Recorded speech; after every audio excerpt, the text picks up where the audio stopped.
Assalamualaikum warahmatullahi wabarakatuh.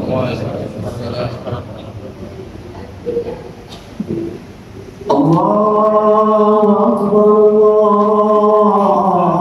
Allahu Akbar, Allahu Akbar, Allahu Akbar. Asyhadu an la ilaha illallah,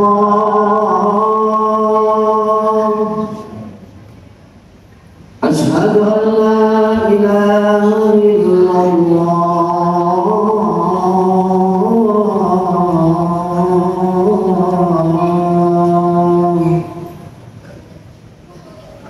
asyhadu anna Muhammadan Rasulullah,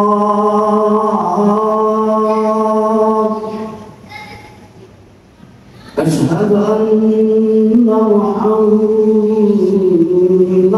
Rasulullah.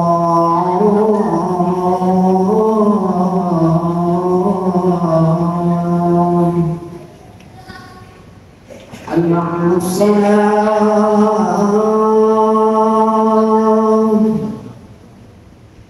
hayya 'alas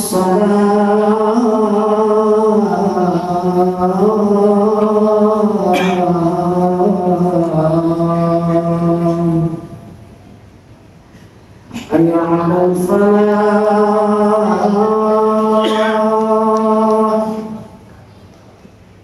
hayya 'alal falah.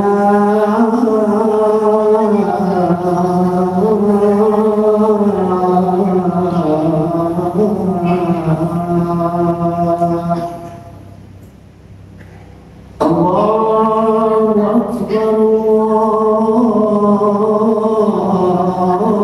Allahu Akbar. La ilaha illallah.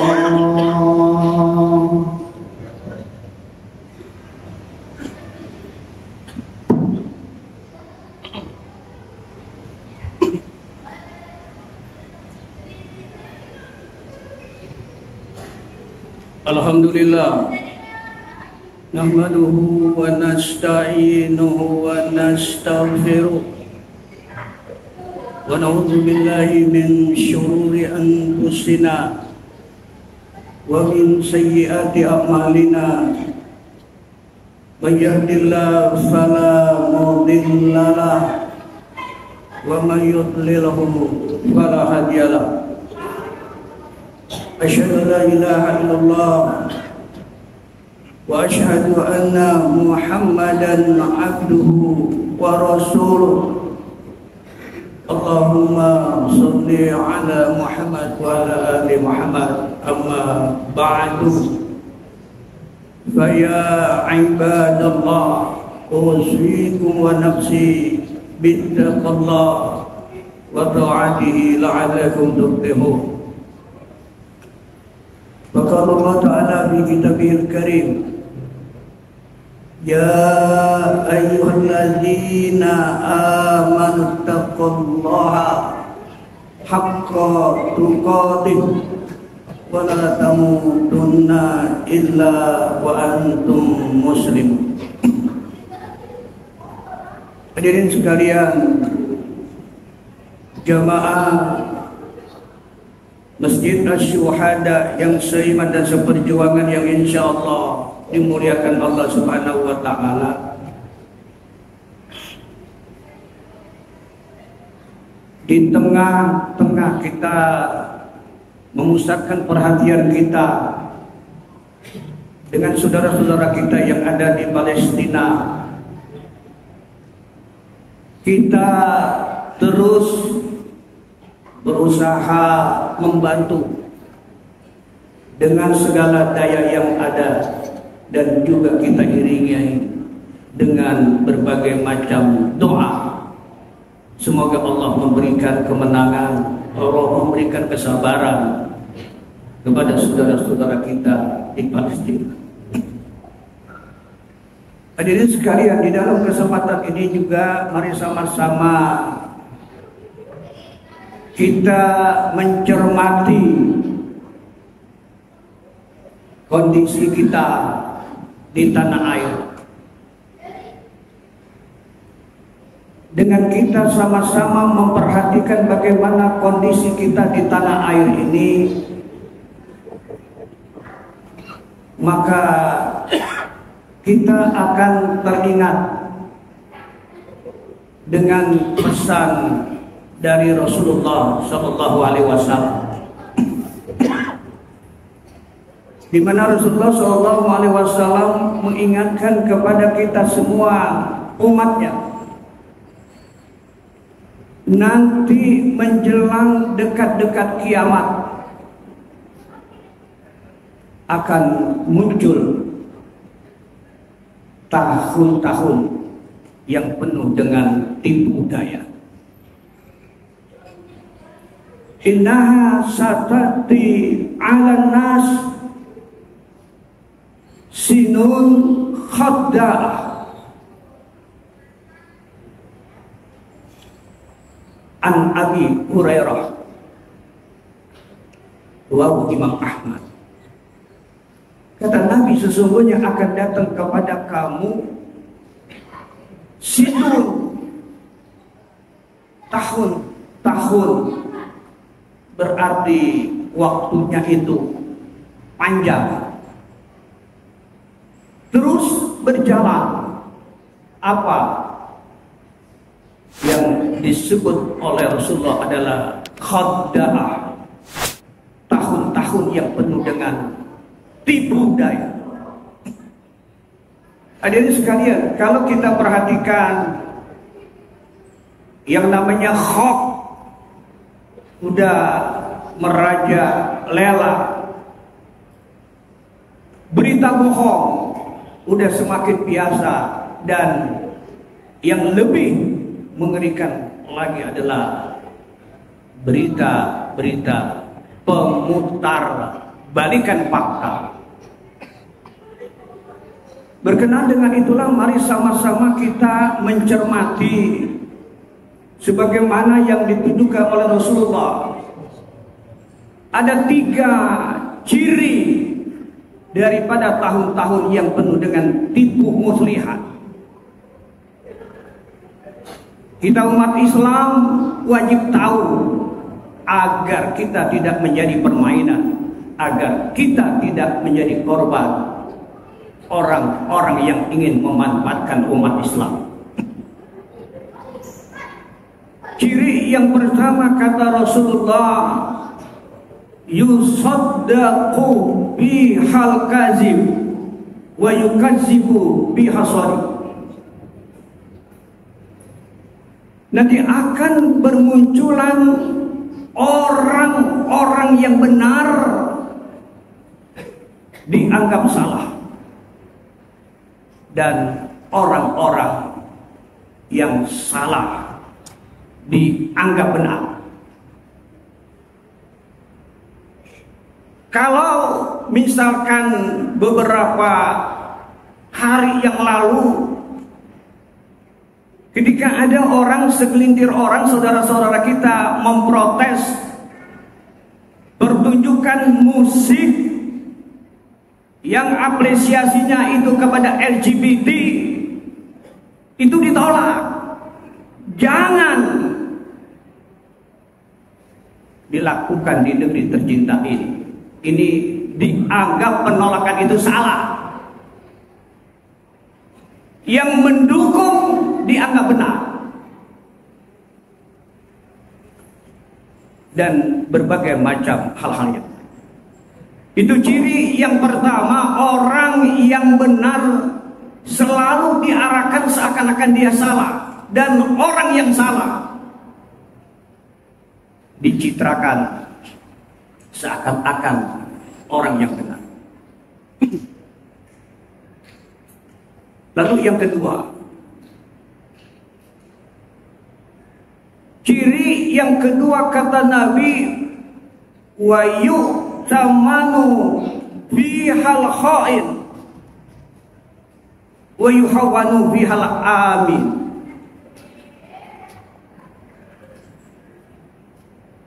orang-orang yang amanah, maka akan diarahkan seperti pengkhianat.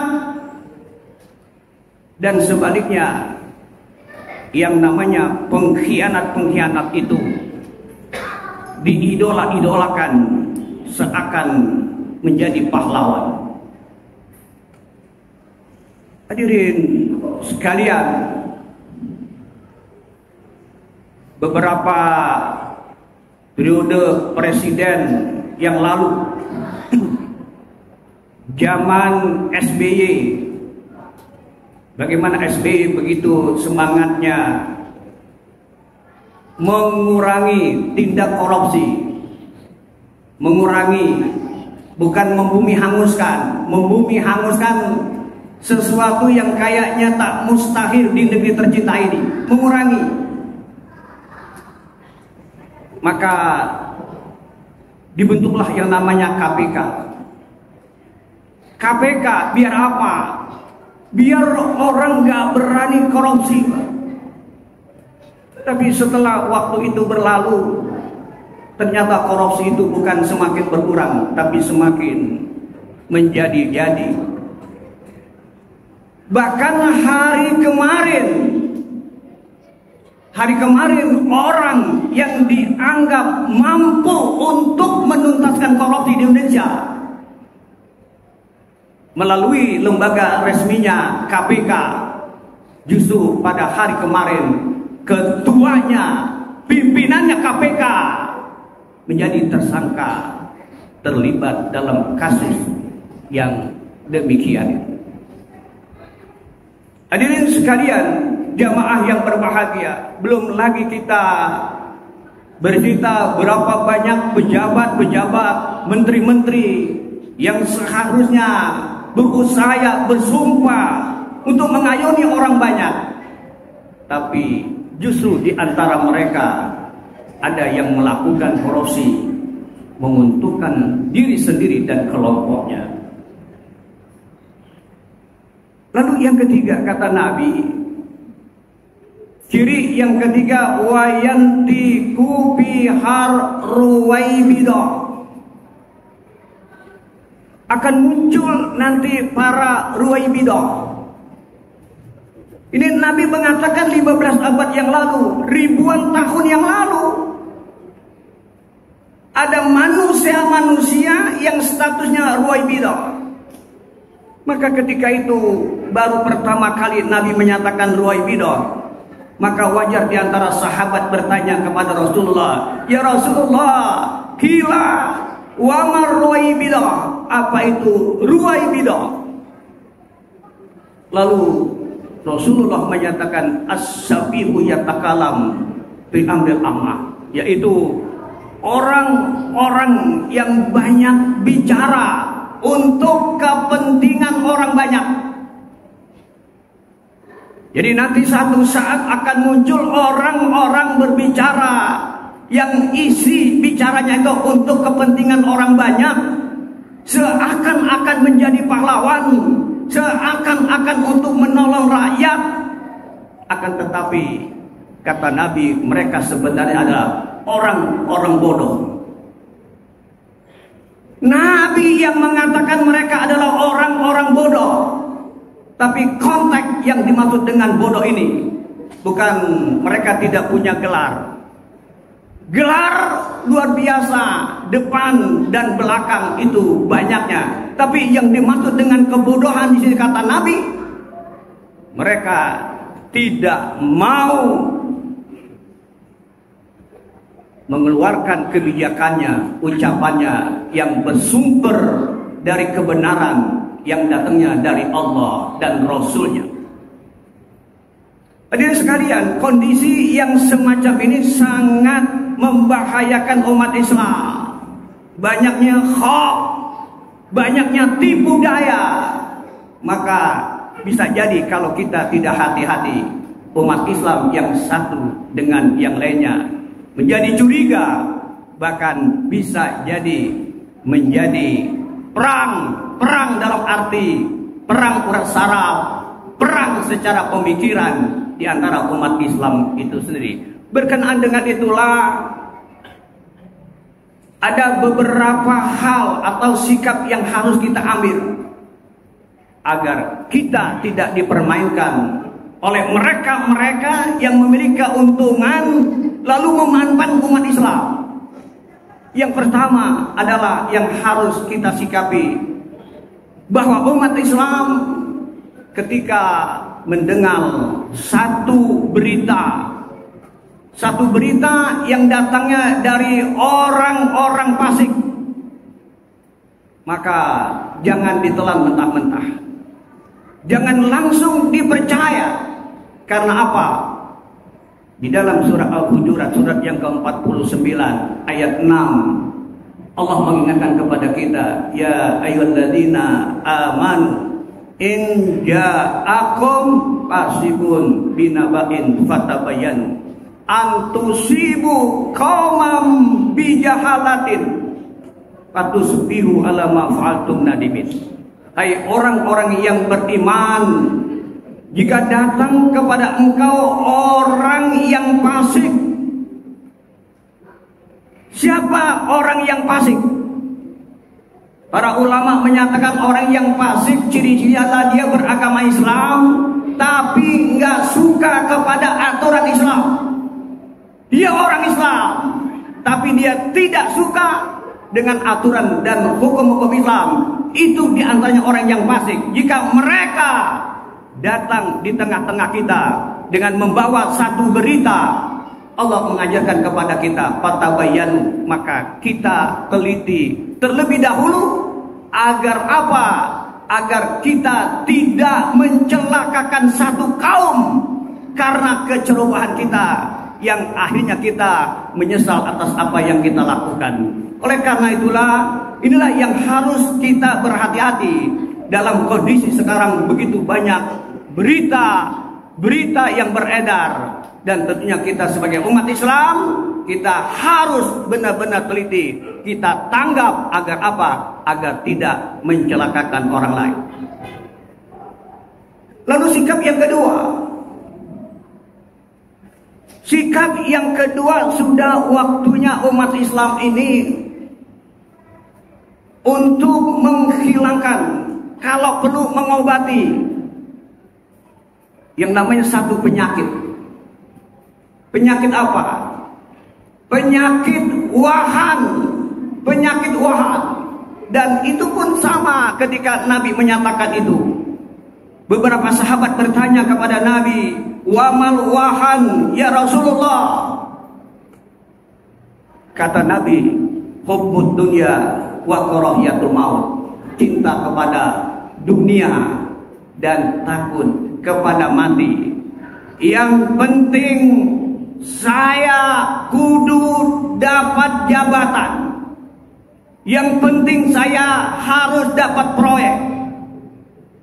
Yang penting saya harus dapat keuntungan. Soal saya pilih siapa dan mengapa, itu tidak menjadi persoalan. Hubbud dunya, inilah yang harus kita umat Islam menghapus atau mengobatinya. Kenapa demikian? Karena kata Nabi, pada suatu saat di mana Islam sedang jaya, berbagai macam kemenangan diraih oleh umat Islam, panji-panji Islam berkibar di mana-mana. Maka pada saat yang demikian, Nabi menyatakan akan datang satu masa di mana umat Islam akan dipermainkan oleh orang-orang lain yang tidak suka kepada mereka. Ini Nabi katakan ketika umat Islam sedang jaya-jayanya. Mau tidak percaya ketika itu yang mengatakan Nabi. Lalu di antara sahabat menyatakan, ya Rasulullah, apakah kelak ketika umat Islam itu dipermainkan oleh pihak lain itu, lantaran umat Islamnya itu sedikit, kecil, minoritas? Lalu kata Nabi, la bal antum yauma idin kasiruna. Tidak, kata Nabi, justru pada waktu kamu dipermainkan oleh orang lain, jumlah kamu itu banyak. Jumlah kamu itu menjadi mayoritas. Akan tetapi, kata Nabi, pada waktu kamu menjadi mayoritas, kamu banyak, tetapi dari segi kualitas kamu tak ubahnya seperti buih yang terapung-apung di tengah lautan, gelembung-gelembung kecil, tidak punya kekuatan, tidak punya prinsip, terombang-ambing oleh angin, ditampar-tampar ombak, akhirnya hancur, lebur berantakan. Kenapa? Karena umat Islam itu sudah kena penyakit yang namanya penyakit wahan. Lalu yang ketiga,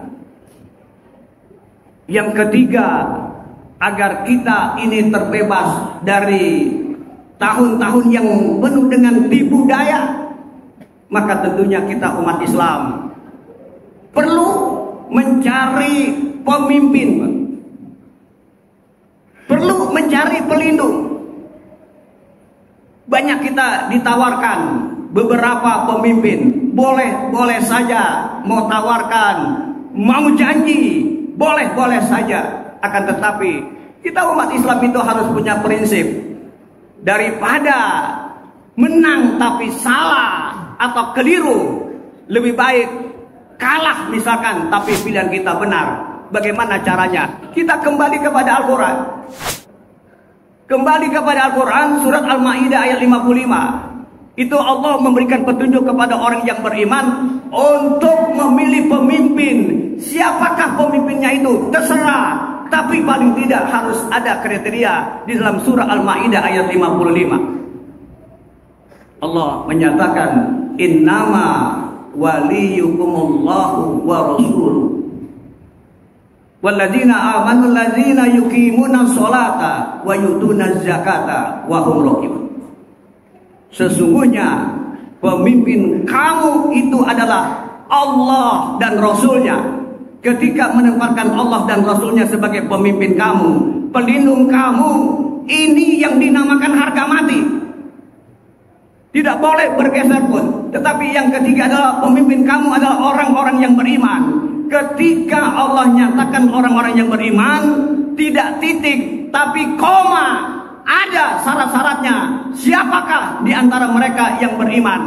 Ada 3 dalam ayat ini. Yang pertama adalah mereka adalah sholat, melaksanakan sholat. Lalu yang kedua, wayutuna zakah, mereka mengeluarkan zakat. Artinya hubungan kepada Allah baik, kepada manusia baik. Lalu yang ketiga ini, Allah nyatakan wahum rakiun, dan mereka itu tunduk kepada aturan Allah, taat kepada hukum-hukum Allah. Itulah ciri-ciri pemimpin yang ditegaskan oleh Allah di dalam Al-Quran. Agar apa? Agar kelak kita akan mampu mempertanggungjawabkan nanti di alam akhirat. Itulah yang kita pilih, yaitu orang-orang yang beriman. Lalu dia sholat, dia zakat, lalu orang itu takut kepada aturan Allah dan hukum Allah. Insya Allah orang yang semacam ini akan memberikan kesejahteraan dan kemakmuran bagi negara tercinta ini. Barakallahu li wa lakum bil Qur'anil azim wa nafa'ani wa iyyakum bima minal ayati wa dzikril hakim wa taqabbala minni wa minkum tilawata innahu was-sami'ul alim. Aqulu qouli hadza wa astaghfiru innahu wal ghafurur rahim. Allahumma shalli wa sallim ala sayyidina Muhammad wa ala ali sayyidina Muhammad.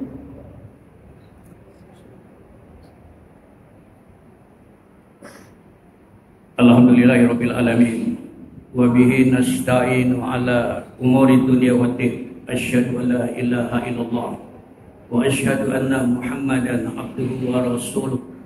Allahumma sholli ala Muhammad wa ala ali Muhammad. Hadirin sekalian, untuk kesekian kalinya mari sama-sama kita teringat pesan malaikat Jibril kepada Rasulullah sallallahu alaihi wasallam. Dan tentunya pesan ini juga untuk kita sebagai umatnya. Malaikat Jibril mengatakan kepada Rasulullah, ismasita fa innaka mayyitun. Ya Rasulullah, hiduplah sesukamu. Ya umat Islam, hiduplah sesukamu. Tapi ingat, kamu akan mati. Umur udah semakin bertambah. Kata Nabi, amaru ummati sitin wasabin. Umur umatku antara 60 sampai 70 tahun. Idealnya orang yang sudah umur sedemikian itu lebih mendekatkan diri ke alam akhirat, bukan ke dunia. Lalu yang kedua, pesan malaikat Jibril, wahbib masita fa innaka mufariqu. Cintailah sesuatu yang kamu sukai, apa saja yang kamu sukai. Tapi ingat, satu saat kamu akan berpisah dengan apa yang kamu sukai. Lalu yang ketiga adalah wa'mal, berbuatlah kamu apa yang kamu sukai, majziun bi, tapi semua kelak sedikit apapun kamu akan dimintakan pertanggungjawaban di hadapan Allah Subhanahu wa taala. Kamu bawa beras 2 liter dengan maksud tujuan suap, milih saya, milih jagoan saya, walaupun cuma 2 liter beras, nanti akan dimintakan pertanggungjawaban di hadapan Allah Subhanahu wa taala. Hadirin sekalian jamaah yang berbahagia, dalam tahun-tahun yang penuh dengan tipu daya, marilah lebih lagi kita mendekatkan diri kita kepada Allah agar kita selalu berada di dalam bimbingannya dan di dalam kekuatannya, agar apa? Seburuk apapun, sehebat apapun yang tantangan yang datang kepada kita, insya Allah dengan bantuan Allah, Allah akan melindungi kita. Innallaha wa malaikatahu yusholluna 'alan nabi ya ayyuhalladzina amanu shallu 'alaihi wa sallimu taslima. Allahumma shalli 'ala Muhammad wa 'ala ali Muhammad kama shallaita 'ala Ibrahim wa 'ala ali Ibrahim wa barik 'ala Muhammad wa 'ala ali Muhammad kama barakta 'ala Ibrahim wa 'ala ali Ibrahim fil 'alamin innaka Hamidum Majid. Allahumma ighfir lil muslimin wal muslimat wal mu'minin wal mu'minat al-ahya'i minhum wa amwat bi rahmatika ya arhamar rahimin. Allahumma a'izzal Islam wal muslimin wa ahlikil kafar wal musyrikin wa la taj'al munafiqina dhalimin. Allahumma alif baina qulubil mu'minin wa farij jama'al qulubil musyrikin bi inayatika wa rahmatika ya arhamar rahimin. Rabbana lana wa liwalidayna warhamhuma kama rabbayana shaghira. Rabbana hab lana min azwajina wa dhurriyyatina qurrata a'yun waj'alna lil muttaqina imama.